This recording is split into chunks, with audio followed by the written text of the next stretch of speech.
Selamat pagi pemirsa. Viralnya video seorang pendakwa asal Kediri, Gus Elham Yahya yang terlihat mencium pipi anak perempuan saat berdakwah menuai kecaman luas.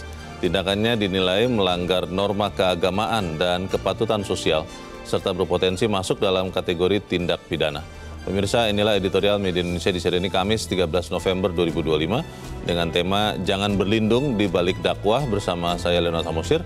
Dan Anda semua bisa juga menyatakan pendapat Anda dengan menelepon nomor 021 583 99 100. Pemirsa, pagi ini telah hadir bersama saya anggota Dewan Redaksi Media Group, Jaka Budi Santosa. Mas Jaka, selamat pagi. Selamat pagi. Sehat-sehat ya, Mas? Alhamdulillah sehat. Ini editorial memberi judul Jangan Berlindung di Balik Dakwah. Ya. Kalau beberapa orang mengatakan ini sesuatu yang sebenarnya amat sangat disayangkan. Betul. Karena seorang pemimpin, apalagi pemimpin agama, itu harusnya punya standar yang sebetulnya malah lebih tinggi dibandingkan umat yang dipimpinnya. Pertanyaannya adalah apakah kemudian, tadi sudah kita lihat ada video permintaan maaf, maka kemudian apa pembelajaran yang bisa kita dapat dari peristiwa ini, Mas Jaka? Ya, yang pertama kan dakwah itu kan harus disampaikan dengan cara-cara yang baik. Harus meniru akhlak Nabi yang ya meninggikan etika, tidak menyerang kehormatan orang lain, tidak menjatuhkan martabat orang lain, tidak juga mengganggu atau kenyamanan orang lain, terutama anak-anak. Tapi apa yang dilakukan oleh Gus Elham ini oleh sebagian orang, bahkan kami juga menilai itu tidak pantas, tidak patut, tidak sesuai dengan prinsip-prinsip pelaksanaan dakwah yang baik. Makanya ketika banyak pihak yang mulai mengkritik, bahkan mengecam, ya menurut saya itu sesuatu yang wajar. Bahkan ada beberapa institusi yang terang-terangan menyebut itu sesuatu yang jauh di luar kepantasan. Institusi keagamaan juga? Institusi keagamaan juga. MUI misalnya, Kementerian Agama, kemudian juga KPAI, Kementerian P3A, Perlindungan Perempuan dan Pelindungan Anak. Bahkan KPAI menilai ini ada indikasi pelanggaran pidana. Kemungkinan ada potensi melanggar undang-undang tentang perlindungan anak, atau juga tentang tindak pidana kekerasan seksual. Jadi ini menurut saya sebuah fenomena atau fakta yang sangat memprihatinkan dalam dunia keagamaan kita, dan celakanya ini terkait dengan kehidupan anak-anak yang mesti dilindungi oleh siapapun. Masalahnya adalah di sisi yang lain, Mas Jaka, yang terjadi peristiwa itu sebenarnya katanya adalah bagian dari tindakan alamiah. Lalu kemudian di sisi yang sebaliknya itu sebagai gestur untuk ngalap berkah, katanya begitu. Nah, ini kita akan bahas, Mas Jaka dan pemirsa, nilai editorial Media Indonesia untuk hari ini Kamis 13 November 2025, Jangan Berlindung di Balik Dakwah.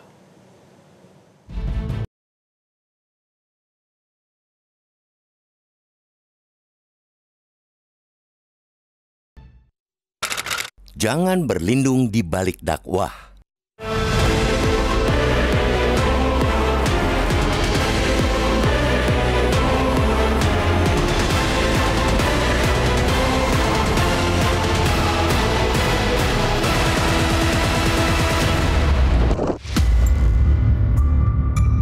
Nama Muhammad Ilham Yahya Al-Maliki atau kerap disapa Gus Elham Yahya mendadak viral lantaran kebiasaannya mencium pipi anak perempuan di tengah dakwanya menyebarkan ajaran agama. Pendakwah asal Kediri, Jawa Timur itu menjadi perbincangan publik, bahkan berujung pada kecaman karena perbuatannya itu dinilai sudah masuk kategori pelanggaran asas kepatutan. Terlanggarnya kepatutan alias tindakan tak senonoh itu karena anak-anak yang diciumnya di sejumlah pengajian itu bukan dalam garis mahramnya, bukan sanak saudara dekat karena keturunan.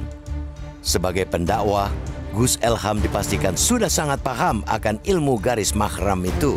Karena sebagai pendakwah pula, ia mendapat tugas menjaga kemurnian ilmu yang didapatnya dengan menjalankannya dalam kehidupan sehari-hari. Bukan pekerjaan yang enteng tentunya. Ia dituntut menjaga martabat ilmu yang didapatnya dengan tak mudah menyentuh lawan jenis yang bukan mahramnya, sekalipun masih anak-anak. Mencium dengan dalih rasa sayang atau gemas terhadap anak kecil tentu tak dapat dijadikannya sebagai pembenaran dari perbuatannya. Sekali lagi, sebagai pendakwah, tentunya dia amat paham akan perbuatan yang boleh dan tidak dalam hukum agama. Hal yang boleh menurut agama masuk kategori halal dilakukan, dan yang tidak boleh hukum haram tegas berlaku. Sebagai pendakwah pula, tentunya ia sejak awal sudah paham harus membentengi diri dengan perilaku yang pantas dalam norma sosial, norma yang berada di dalam yurisdiksi norma agama, tapi terkait erat antara satu dan lainnya. Banyaknya kecaman dari masyarakat bisa menjadi parameter untuk menilai perbuatannya itu dalam kacamata norma sosial. Perbuatannya itu jelas tak dapat diterima publik karena masuk kategori tak senonoh, apalagi dilakukan oleh seorang pendakwah. Karena itu, kita perlu mendukung langkah Kementerian Agama dan pengurus besar Nahdlatul Ulama yang mengecam keras perilaku Gus Elham itu. Mengecam karena bertentangan dengan ajaran agama. Selain itu, tingkah Gus Elham bukan mencerminkan perilaku akhlakul karimah atau perbuatan terpuji. Kementerian Pemberdayaan Perempuan dan Perlindungan Anak P3A bahkan sampai mengeluarkan peringatan keras terhadapnya. Perbuatan itu dinilai Kementerian P3A sebagai perilaku berbahaya yang tak dapat dibenarkan dengan alasan apapun, termasuk dengan dalih status sosial keagamaan. Perbuatan itu bisa dikategorikan sebagai child grooming atau upaya mendekati anak untuk mendapatkan kepercayaan mereka dengan tujuan melakukan tindakan berbahaya atau bernuansa seksual. Kementerian P3A juga mengingatkan perbuatan itu bisa masuk kategori tindakan pidana berdasarkan Undang-Undang Nomor 35/2014 tentang Perlindungan Anak dan Undang-Undang Nomor 12/2022 tentang tindak pidana kekerasan seksual. Insiden cium pipi oleh Gus Elham tentu menjadi peringatan sekaligus pembelajaran buat kita semua. Peristiwa yang mungkin sebelumnya kerap dianggap lumrah itu harus segera dihentikan. Jangan terus dianggap sebagai perbuatan normal dengan dalih karena dilakukan oleh seorang tokoh agama.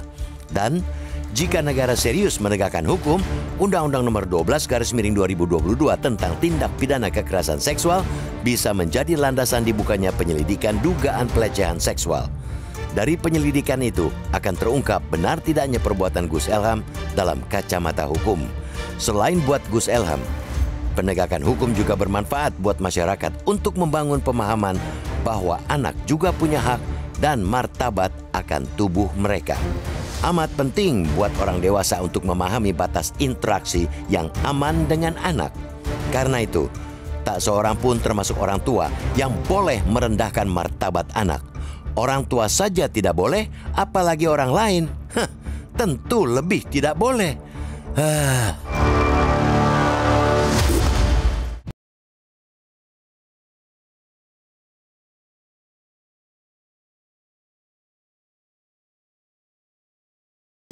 Di bagian berikut Anda bisa menyatakan pendapat Anda terkait editorial pagi ini, pemirsa. Untuk saat ini, tetaplah bersama kami.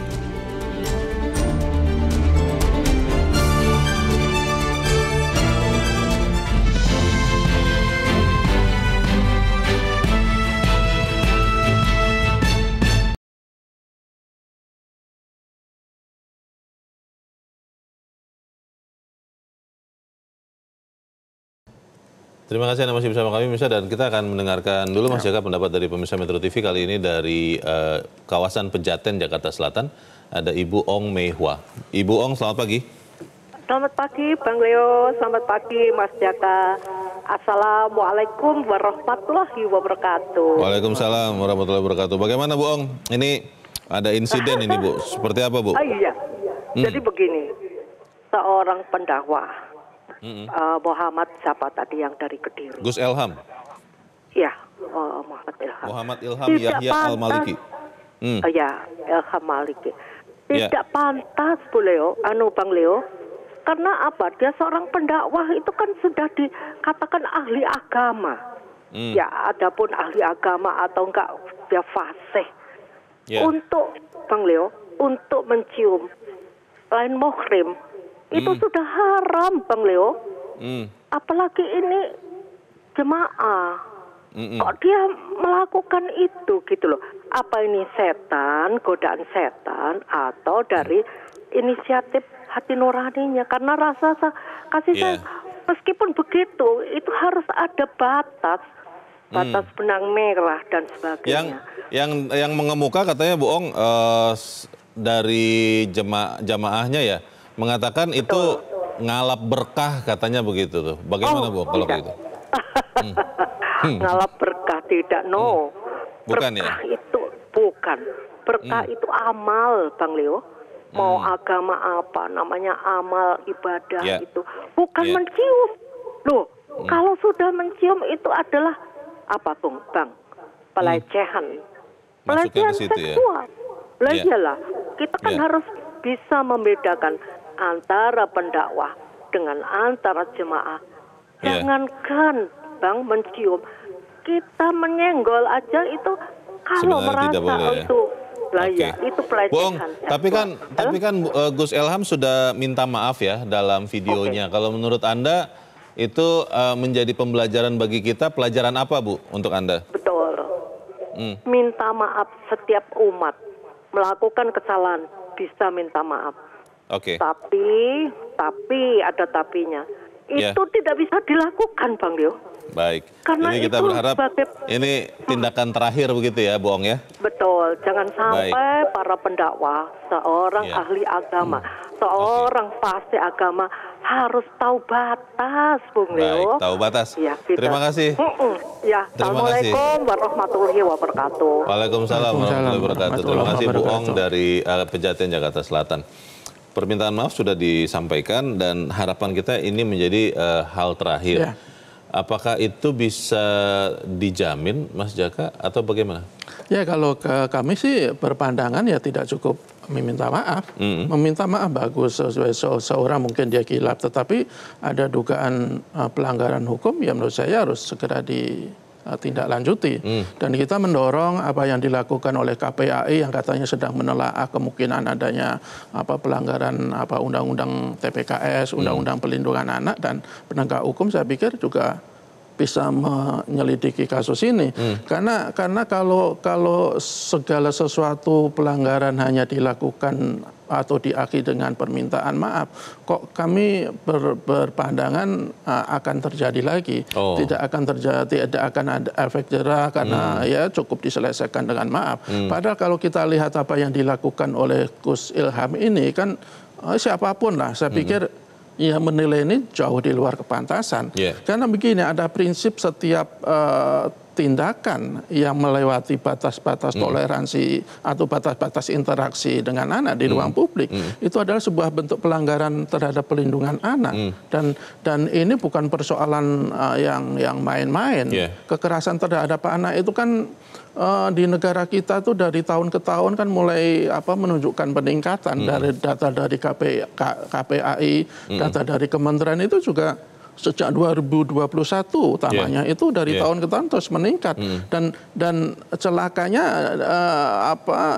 kejadian-kejadian kekerasan terhadap anak itu banyak juga terjadi di lingkungan keagamaan, di lingkungan pendidikan, dan menurut saya ini tidak bisa dibiarkan begitu saja.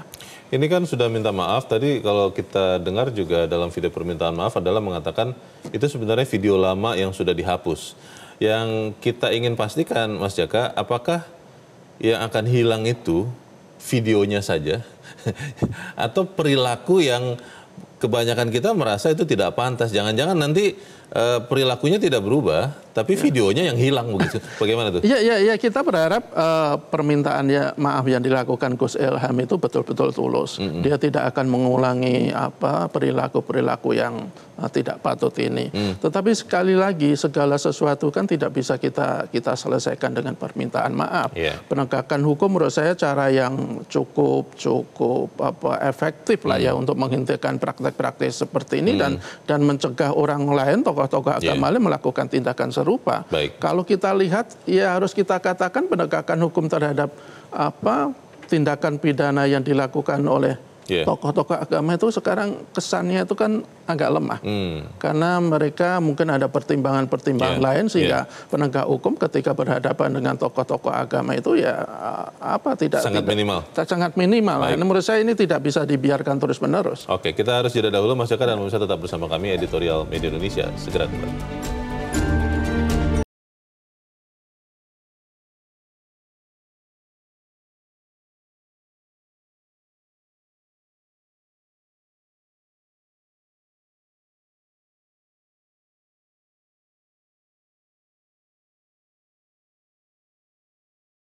Terima kasih Anda masih bersama kami dan kita ada di bagian akhir diskusi kita pagi ini. Mas Jaka, ada satu pepatah lama ya, bahasa Prancis kalau tidak salah, noblesse oblige, bahwa orang-orang yang menjadi pemimpin bangsawan itu punya tanggung jawab moral, tanggung jawab yang tinggi untuk bertindak mulia. Apakah ini bisa kita pastikan berlaku dalam peristiwa ini dan juga bagi para tokoh agama yang lain? Karena ini kan pembelajaran yang penting. Bagaimana Mas? Ya, saya pikir tanggung jawab seorang pendakwah, seorang tokoh agama itu sangat berat. Dia pertama harus bisa menuntun umatnya untuk jalan yang baik. Kalau mereka melakukan tindakan-tindakan yang baik, bagaimana kita bisa berharap bisa menjadi contoh yang baik? Saya pikir ini sesuatu yang mesti betul-betul dicamkan oleh para tokoh-tokoh agama. Dan menurut saya kejadian ini adalah pembelajaran yang sangat bagus bagi kita semua, terutama para tokoh-tokoh agama, untuk tidak main-main dengan istilah dakwah. Jangan berlindung di balik dakwah kalau editorial kita boleh judul kan. Jadi dakwah harus dilakukan benar-benar sesuai dengan akhlak Nabi, dengan cara-cara yang beretika, yang beradab, menghormati kehormatan orang lain, kemudian juga melindungi setiap jemaat termasuk anak-anak, justru bukan malah sebaliknya. Dan yang paling penting menurut saya Bung Leo, kita juga menggugah kesadaran masyarakat, jangan lagi menormalisasi tindakan-tindakan seperti ini. Kalau tadi dengan alasan ngalah berkah, menurut saya di agama apapun tidak mentoleransi kok perilaku seperti ini. Siapapun pelakunya tidak ada mendapatkan, tadi Bu Ong betul sekali, tidak akan mendapatkan berkah dengan cara yang tidak benar. Kalau mendapatkan berkah itu ya berbuat amal. Menurut saya sih seperti itu. Jadi ini pelajaran yang bagus. Pertama, penegak hukum menurut saya juga harus turun tangan, menegakkan hukum setegak-tegaknya. Kemudian juga, ya itu yang paling penting, ada kesadaran dari semua pihak untuk tidak menoleransi atau menormalisasi tindakan-tindakan seperti ini. Karena kalau hal-hal seperti ini, apalagi keluarga, anak-anak menganggap ini sesuatu yang biasa, bahkan membawa berkah, ya menurut saya kok itu pemikiran yang keliru. Dan saya pikir kalau hal-hal seperti itu terus dipertahankan, saya khawatir ada tokoh-tokoh agama yang lain melakukan tindakan-tindakan yang serupa, meskipun mungkin dalam konteks yang berbeda. Wakil Menteri Agama kan sudah menyatakan hal yang sama ya, bahwa mengecam tindakan ini. Dan tadi kalau tidak salah mengatakan kita harus mencari cara untuk mengembalikan yang bersangkutan ke posisi yang seharusnya. Itu bagaimana? Ya harus kita katakan belakang ini kan dunia keagamaan lah ya. Tokoh-tokoh agama itu kan cukup mendapat sorotan yang negatif kan. Tidak hanya kasus-kasus kekerasan seksual terhadap para santrinya misalnya, kayak hidup mereka yang hedon misalnya, kemudian juga tutur kata yang kadang menyakiti para jemaah, bahkan menyakiti orang lain misalnya. Jadi menurut saya apa yang dilakukan atau yang disuarakan oleh Wamenak itu menurut saya sesuatu yang mesti betul-betul dijadikan pelajaran atau dijadikan panduan bagi tokoh-tokoh agama untuk kembali ke jati diri mereka, bahwa mereka adalah tokoh-tokoh agama yang menyebarkan kebaikan, harus bisa menjadi teladan bagi para umat, bukan malah memberikan contoh yang baik, apalagi bisa menjadi membuat kebingungan di kalangan anak kan. Ini kan anak-anak yang kemudian dicium itu kan dia bingung.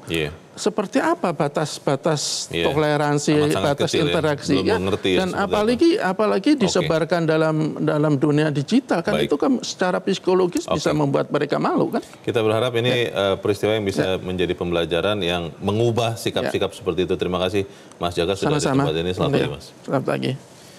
Pemirsa, insiden ini menjadi pelajaran penting bahwa kedekatan dengan anak tidak bisa dibenarkan tanpa batas, termasuk atas nama dakwah atau status sosial keagamaan. Negara harus hadir menegakkan hukum tanpa pandang bulu dan menjamin martabat dan perlindungan anak. Saatnya semua kita sadar, anak bukan objek kegemasan, melainkan subjek yang harus dijaga harga dirinya. Saya, Leonard Samusubi, terima kasih Anda sudah menyimak editorial Media Indonesia pagi ini. Terus jaga kesehatan Anda, terus jaga nurani Anda. Selamat pagi, sampai jumpa.